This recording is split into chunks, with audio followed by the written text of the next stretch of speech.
Hi guys, good morning. For today's video, pahihirapan natin sarili natin. So yan nga guys, ba't ko nasabi? Magbabalat po tayo ng chicken feet. Makain ba kayo nito guys?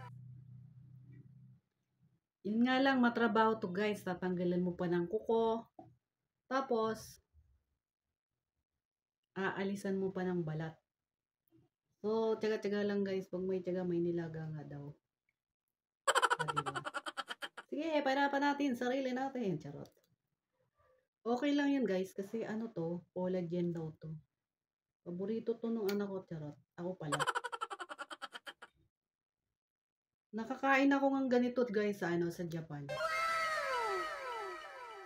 Pag binili mo siya, malinis na siya, wala siyang kuko. Malinis na. Pagpasok ko pa lang sa bilihan, ganitong sabi nila.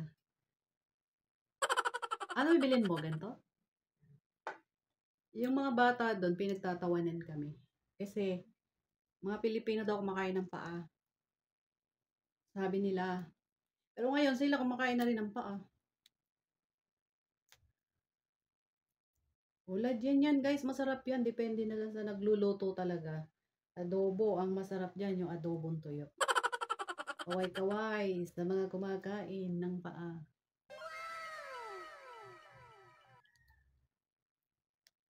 Sa Japanese ito, sa words na Japanese, teno ashi. Ang sabi nila, ano bibili mo? Teno ashi? Correct? Sabi.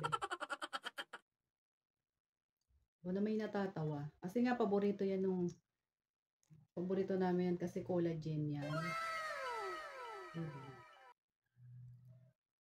Hindi naman para araw-araw. Kasi minsan matrabaho rin talaga to. Lalo na pag nagmamadali kayong mga nanay. Pero meron nang nabibili sa labas na luto na.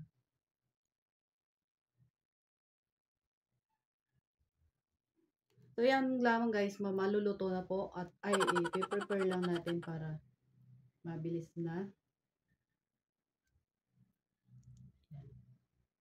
Collagen to, collagen. Kaway-kaway sa mga kumakain ng paa. Thank you so much everyone.